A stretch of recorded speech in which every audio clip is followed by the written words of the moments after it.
Ya, selamat sore pemirsa. Hari ini hari Senin 20 Januari 2025 ya. Samaan 20 Rajab 1446 Hijriah ya.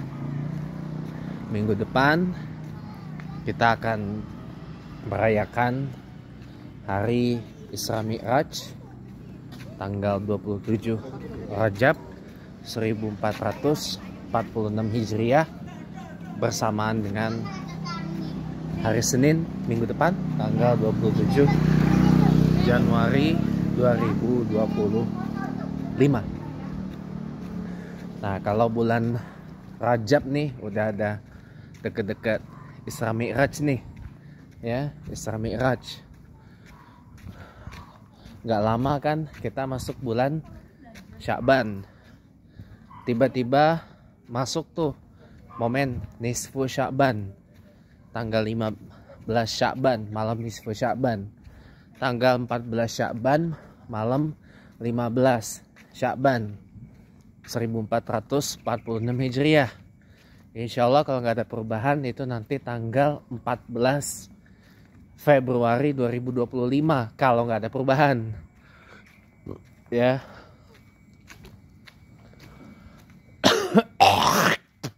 Jadi insya Allah kalau udah momen kayak gitu berarti tandanya bulan yang kita rindukan, bulan yang kita agungkan, karena di dalamnya terdapat rahmat dan ampunan dari Allah Subhanahu wa taala di situ, yaitu bulan Ramadan. Tandanya sebentar lagi akan mendekat kepada kita, yang bulan Ramadan itu insya Allah kalau nggak ada perubahan nanti jatuh pada tanggal 1 Maret 2025 kalau nggak ada perubahan gitu ya. Nah, tadi saya mau bicara tentang toleransi ya, karena saya lihat foto status WA dari teman saya muslim, udah haji ya kan, dan muslimah pakai jilbab, datang ke acara Natalan bersama di Kementerian BUMN, badan usaha milik negara. Saya sebenarnya mau pipis dulu, tapi nanti gak apa-apa kita sambung ya, kan ini bisa di post. Jadi bagaimana itu, apakah boleh apa enggak gitu kalau kita pakai perspektif sebagaimana yang diajarkan oleh guru besar kita,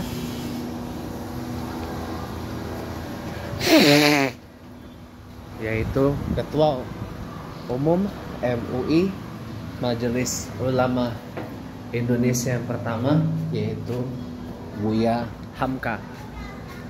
Selengkapnya setelah yang mau lewat ini dulu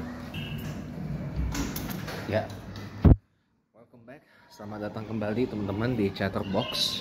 Setelah tadi Anda menyimak beberapa rangkaian pesan-pesan iklan komersil, sekarang kita masuk ke poin pembicaraan kita. Jadi teman-teman ya, kalau sebenarnya kita umat Islam nih datang, diundang oleh Oke ya. Jadi sebenarnya gini, kita umat Islam ini menurut pandangan Buya Hamka almarhum ya,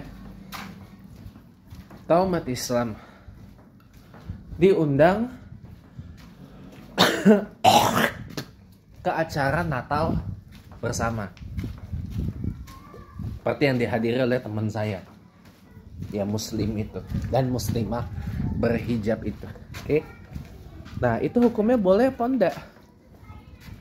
Kalau datang diundang merayakan itu boleh.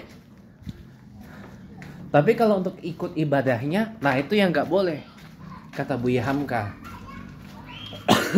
kalau ikut prosesi ibadahnya itu yang nggak boleh. Itu nggak boleh. Kenapa? Karena di situ mereka menjalankan ibadah sesuai dengan akidahnya mereka, sesuai dengan iman mereka, yang tentu berbeda dengan iman dan akidah kita umat Islam.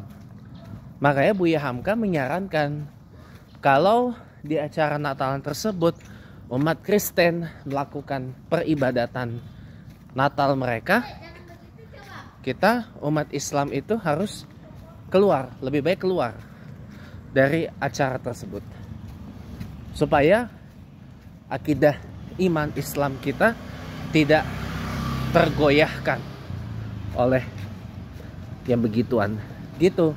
Ini sebenarnya boleh, tapi kalau untuk datang sekedar kita ikut berselebrasi merayakan ya itu nggak apa-apa. Tapi kalau sampai ikut ibadahnya itu nggak boleh, kata Buya Hamka itu, ya, kata Buya Hamka. Tapi pada kesempatan ini saya ingin menyampaikan sesuatu kepada guru saya, yaitu Menteri Agama Republik Indonesia saat ini, yang juga Imam Besar Masjid Istiqlal, ya, Andre Gruta, Profesor Dr. Kiai Haji Nasaruddin Umar, yang dalam pidato perayaan Natal bersama pegawai Pemprov Jakarta kemarin ya mengatakan, oh kalau ini dakwah ini agama ini paling benar apa segala macam itu, ya mohon maaf gitu ya, saya mentakzimi guru saya, tapi saya hanya ingin nyatakan begini.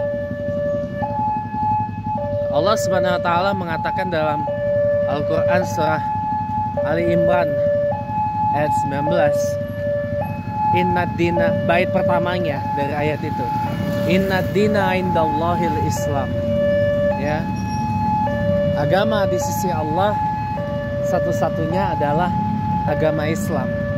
Ajaran di sisi Allah satu-satunya adalah ajaran Islam, ya.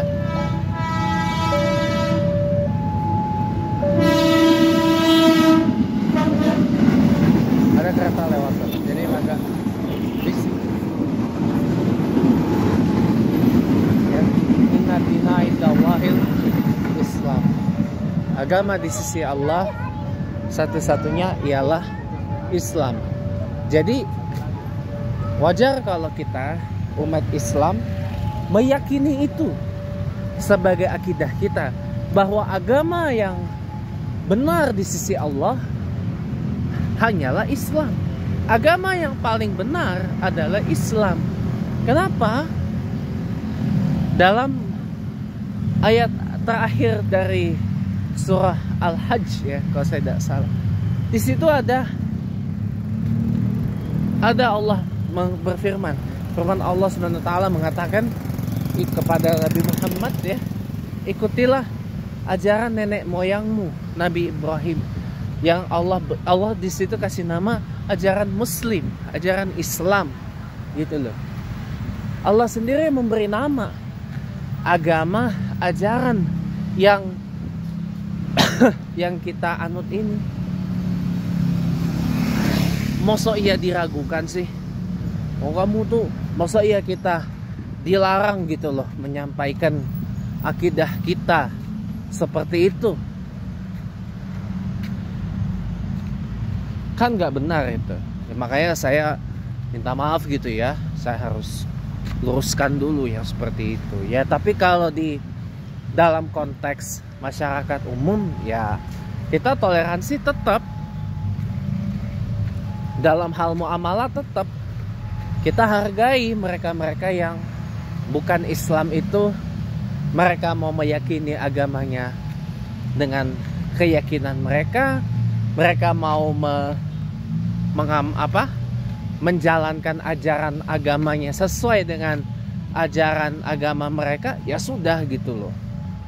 Mereka mau beribadah sesuai dengan ibadah agama mereka, ya sudah, biarkan aja gitu loh. Jangan dilarang, jangan dipersulit.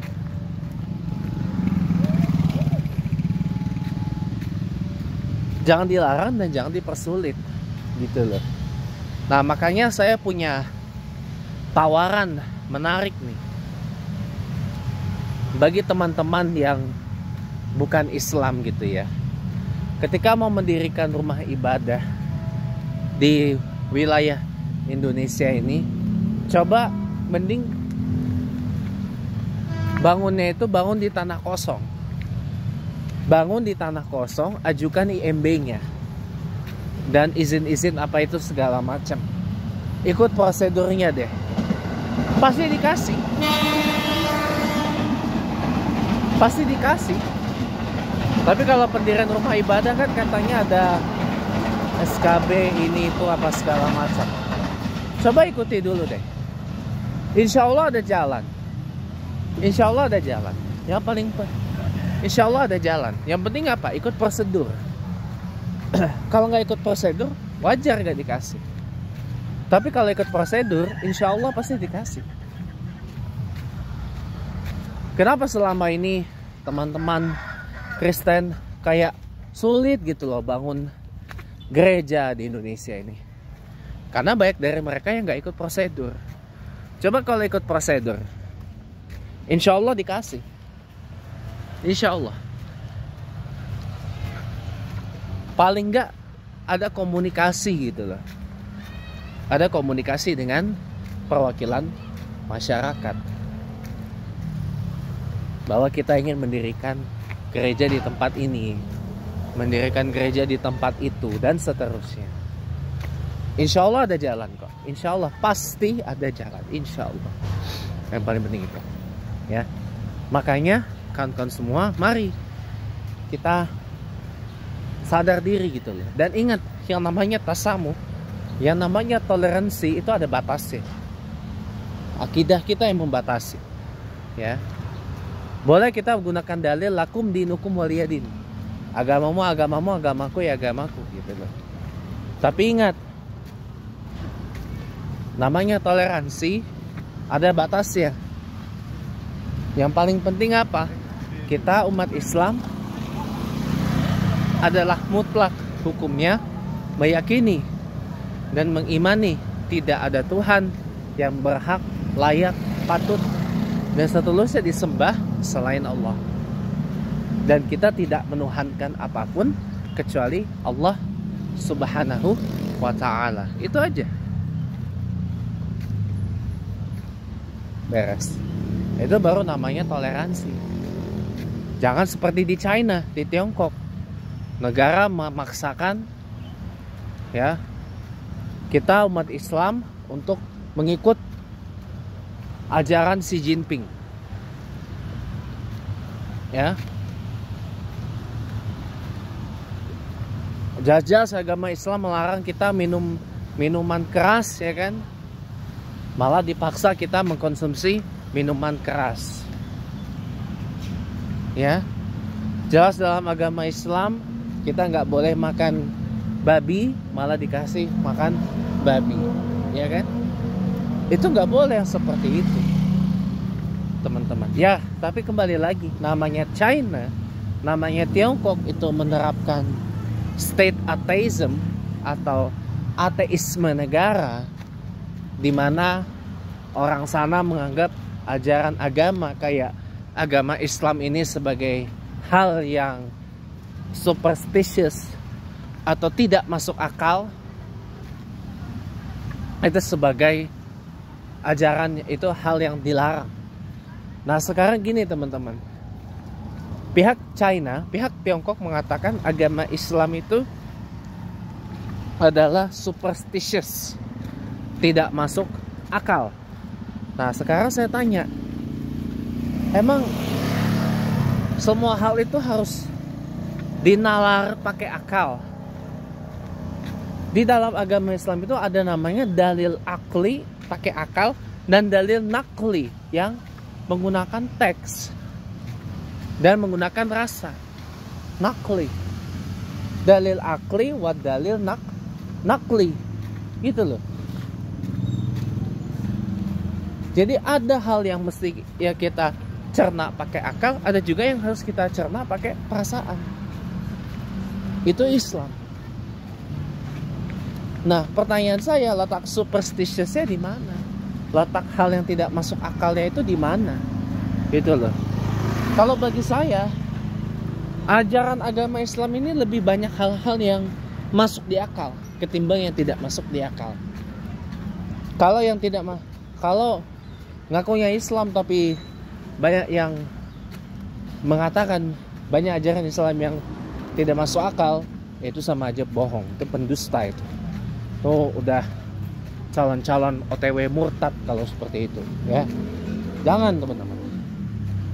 Banyak, percayalah, hal-hal yang di dalam Islam ini masih banyak hal yang lebih masuk akal dibandingkan hal-hal yang di luar Islam.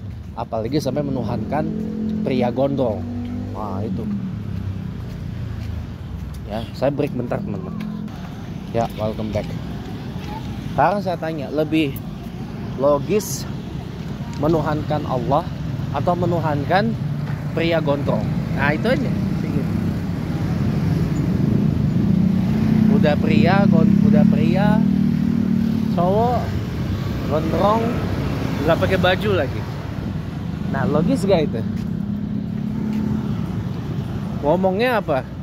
Oh ini Tuhan mengambil rupa manusia biar bisa dilihat oleh manusia di seluruh bumi. Masuk akal nggak itu? Kok Tuhan mengambil rupa manusia? Padahal Allah Subhanahu wa taala mengatakan laisa kamitslihi syai'.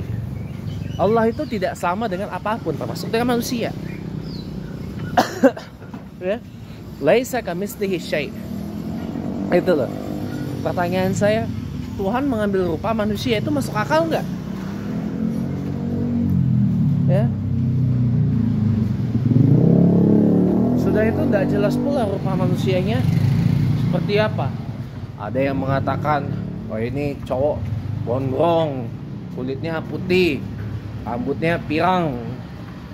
Ada yang mengatakan apa? Kulitnya hitam, rambutnya hitam, nggak gondrong, rambutnya keriting. Waduh. Terus apa lagi? Ada yang mengatakan begini. Lah kan kita bingung ya, yang mana yang katanya Tuhan ngambil rupa manusia itu rupa yang mana gitu loh. Kan bingung kita ya. Kan bingung kita ya. Iya kan bingung kita. Yang mana yang benar ini? Manusia yang mana yang diambil rupanya? Saya break bentar ya teman-teman. Ya, welcome back. Nah, lo kan bingung kita ngambil rupa manusia yang mana gitu loh, ya kan? Ya itu jatuhnya tafsir lah. Ya namanya tafsir mah beda-beda sih, gitu loh. Tapi yang benar yang mana gitu kan kita bingung ya.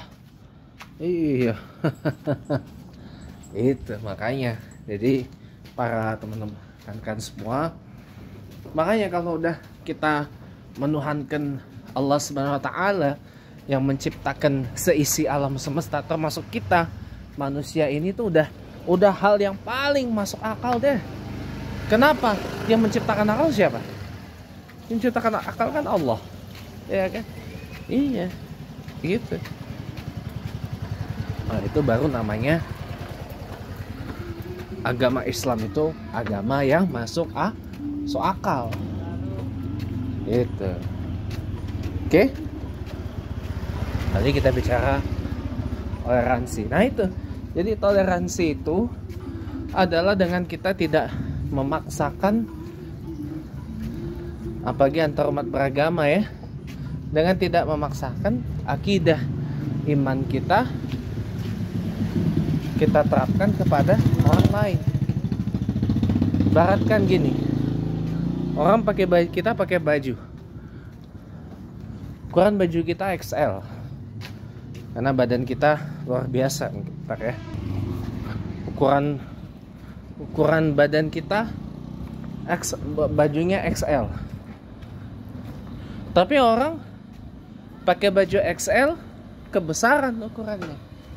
Nah begitu diukur, ukuran baju apa yang pas sama badannya, ternyata M. Nah, berarti orang itu cocoknya pakai ukuran baju M. Itu baru namanya toleransi. Ada batas-batasnya.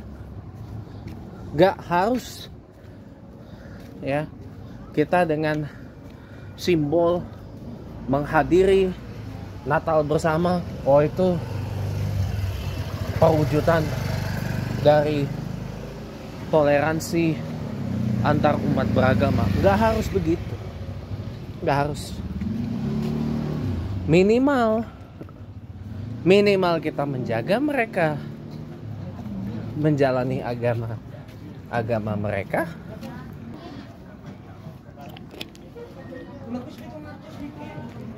Paling minimal kita paling minimal kita menjaga marwah mereka dalam menjalani agama mereka. Sudah menjaga mereka aman menjalani ajaran agama dan keyakinan mereka, dan biarkan mereka beribadah sesuai dengan ajaran agama mereka. Itu udah toleransi. Masalah mereka mau berakidah bahwa oh yang namanya Tuhan itu mengambil rupa manusia, ya sudah, itu agama dan keyakinan mereka. Kita dengan akidah kita bahwa la ilaha illallahul haqq, tidak ada Tuhan yang berhak disembah selain Allah. Itu udah paling, itu baru namanya toleransi. Bukan kita datang, oh ini kalau menteri agama mau lain, menteri agama mah ini karena dia pejabat merangkul semua agama yang ada di Indonesia ini. Itu udah takdir kodratnya sebagai pejabat publik, pejabat negara, pejabat pemerintah, government official. Lah kalau kita yang rakyat jelata, rakyat awam ini, ya udah, kalau udah kita tahu sudah, tak perlu kita bahwa ini mungkin, untunglah saya nggak lagi ada di dalam kelompok relawan yang bikin Natalan bersama. Saya kritik itu. Kenapa kamu bikin Natalan bersama, kok kamu tidak bikin Idul Fitri, Idul Adha bersama? Kan pala bapak kamu banget itu. Sudah itu kamu bikin lagu Gusti Yesus ojo dibanding ke dia orang, bandingannya siapa? Nabi kita, Nabi Muhammad. Oh itu nabi sempurna itu. Enak bener lu bikin koyok gitu ya. Belum lagi tentang halal bil halal, habis kemerdekaan ya, bawa simbol-simbol Kristenan. Masya Allah, Nauzubillahi min zalik, itulah saya bilang dalam hati. Itu kejadian 3 tahun lalu, saya ingat banget itu. Makanya teman-teman semua, itulah ya, kita sebagai umat Islam ini jangan goyah. Sekarang ini banyak orang goyah gara-gara materi, gara-gara gak tahan hidup susah, gara-gara kebelet. Tahu kebelet? Kebelet pengen kaya, kebelet pengen punya duit, kebelet pengen punya banyak cewek, kebelet pengen punya banyak cowok gitu kan, tapi nggak pengen kamu nikahi. Nah itu gara-gara ini ujung-ujungnya, mohon maaf ya, orang murtad, orang keluar dari Islam tuh gara-gara hubud dunia, cinta dunia. Orang banyak keluar dari Islam tuh hubud dunia, orang cinta mati sama dunia. Seakan-akan hidup di dunia ini tuh 1.000 tahun lamanya. 1.000 bukan 1.000 tahun, 1.000.000 tahun gitu loh. Padahal kan kullu nafsin dha'iqatul maut. Semua yang bernyawa pasti mati gitu. Ya. Masih banyak orang lapar dunia gitu loh. Nah, karena Islam ini ketat ya kan. Gak ada hal yang menjadi banyak hazardnya, moral hazardnya. Ya.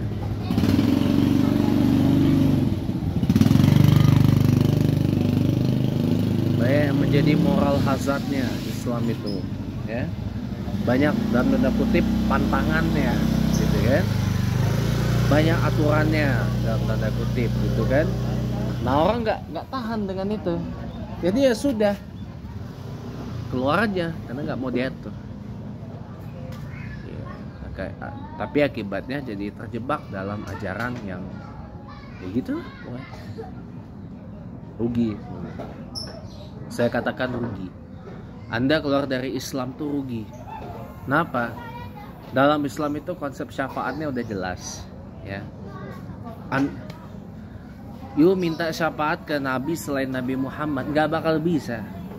Anda mau meringek minta syafaat kepada Nabi Isa alaihissalam nggak bisa. Anda mau meringek sampai minta syafaat ke Nabi Adam alaihissalam pun nggak bisa. Karena nggak diberi hak sama Allah untuk memberikan syafaat. Yang diberikan hak oleh Allah Subhanahu Wa Taala dalam memberikan syafaat adalah Nabi Muhammad Sallallahu Alaihi Wasallam. Gitu loh.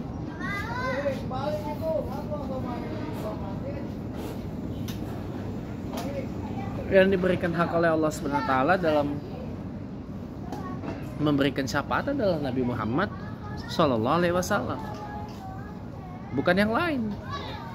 Nggak akan dapat kita mau merengek ke Nabi Isa, Nabi Musa, Nabi Nuh, bahkan Nabi Adam sekalipun nggak bisa.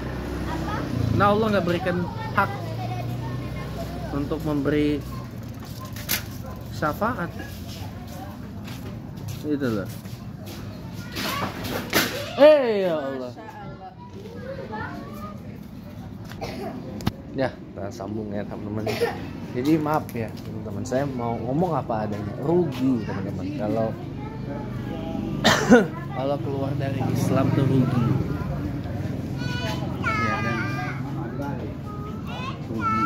Makanya jadi kenapa gua kaget deh.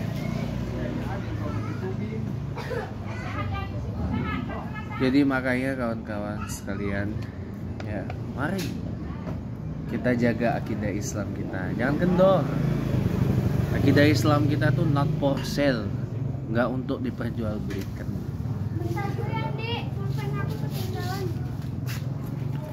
Jadi yang namanya toleransi ialah hal yang ada batasnya, bukan hal yang tidak ada batasnya.